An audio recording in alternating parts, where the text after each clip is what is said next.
do your transparent flowers turn out, well, not transparent, maybe muddy and not see-through at all? In this beginner-friendly tutorial, I'm going to explain exactly why that might be happening, and then we'll paint this gorgeous little transparent flower. So let's get started. First of all, we need to understand transparent, translucent and opaque. Then it will all make sense. I'm just going to mix up some paints because it's really important you see exactly how much water to use and how much pigment to use.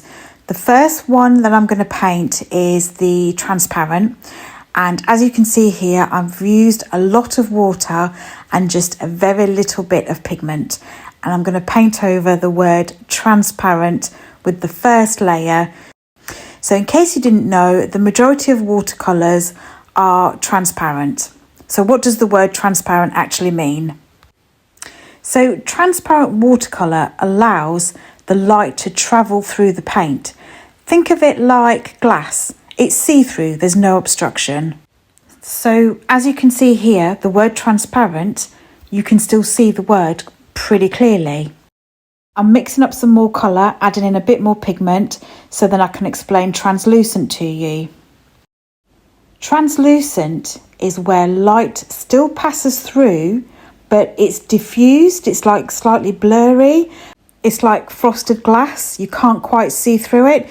Like I've done here, you can see the word translucent, but not as clearly as transparent.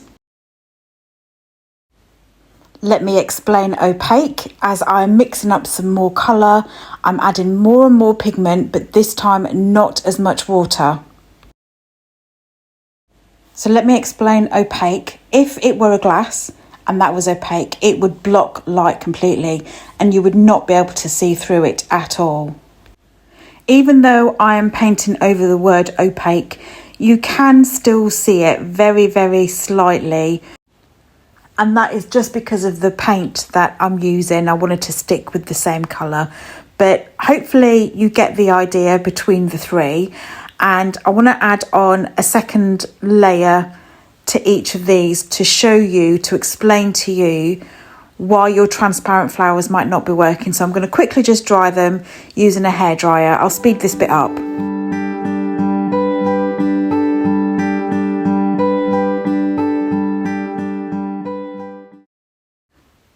So let's add on a second layer now that these are dry. So as you can see, you can still see the word transparent is still not completely clear, but you can still see the word and the heart shape as well that I've got drawn on there as well. I'm still using quite a lot of water. So let's work on the second one. I'm not using as much water, but there's still quite a bit of water in there. And you can still see the word. So let's just work on opaque. I'm just going through this quite quickly as well, and I'll go over the opaque one as well. It's getting much, much harder to see the word opaque, but you can still see the other two words, transparent and translucent. So if you use too much pigment or apply paint too thickly, the petals can start to look heavy and opaque. Another common mistake is overworking the paint. Going back into damp layers, you can mix the colours too much, and then that also creates a muddy area. The other thing to point out is that some pigments are naturally more opaque, so you must use transparent colours, and that will make a big difference. Transparency, translucent and water are our friends for transparent flowers, which we are now going to create.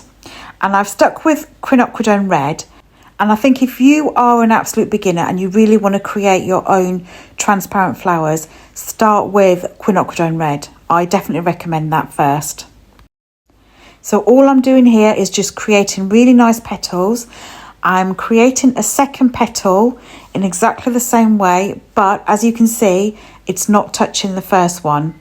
You don't have to do anything fancy with the petals, just keep it nice and simple. Use really good paper as well. This is 100% cotton and it's Baohong. It doesn't matter what brand paper you're using, but it needs to be a good quality paper to be able to handle the amount of water and the amount of layers you are going to use to create your petals. If you just want to do one flower, that's absolutely fine, or a few petals, that's absolutely fine. The most important thing is that they don't touch to start off with, and the second most important thing is you have to let them dry. If you don't let them dry, you will get muddy flowers, muddy coloured petals. If you've watched any of my stuff before, you'll know that I actually don't like using a hairdryer, but it didn't actually take too long, and to get my point across to you, I've used a hairdryer. We are now ready to get on that second layer or second petal, and this time you can touch that first petal, and it creates a second layer, and it's not bleeding into the first petal that we have created. It's all working perfectly for me, so that's good. And I hope that's going well for you too.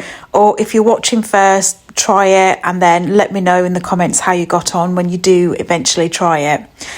But always remember the word transparent from earlier, and the fact that we used a lot of water and not too much pigment. That's what we are aiming for. Building up the layers gradually, and you must allow each layer to dry. So let's repeat that for each flower, and I'm just going to dry this now, and then I will carry on showing you exactly how to build up the layers.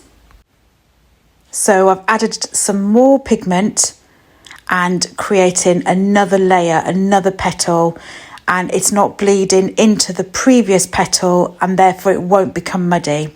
You can do this with different colours as well if you want to. If you want to have a go with a different colour when you're feeling a bit more confident, or when you've tried it a few times, then have a play around. But this is the basic of basics for transparent flowers. If you do keep going with a number of layers, it will look like there's an endless number of petals, but this is looking lovely.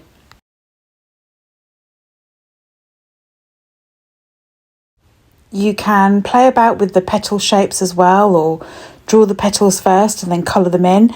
There's a number of different ways you could do transparent flowers. I'm going to add a few more petals, then we'll dry it, and then we'll come back to it.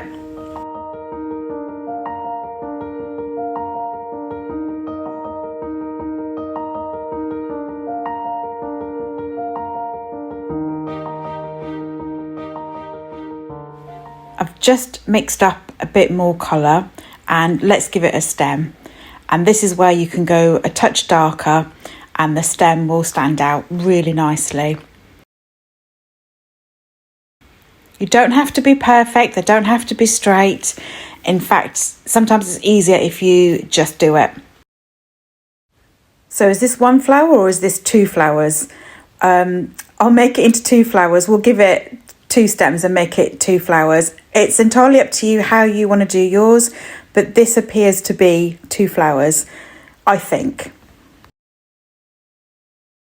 I'm just picking up a bit more of that pigment, and I'm going to make it look like there's a centre of the flowers, and then that will just finalise each of these flowers.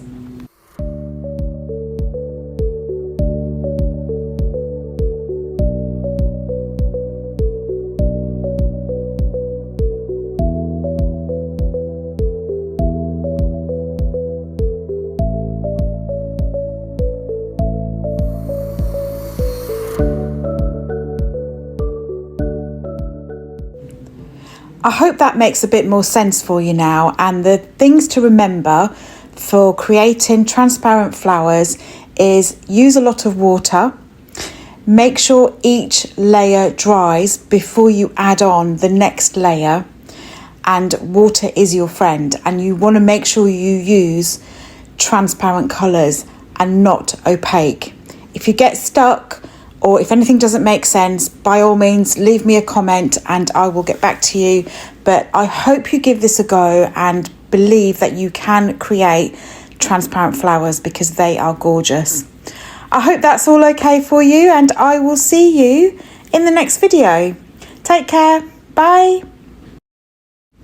Oh, before you go, YouTube recommends you watch this next.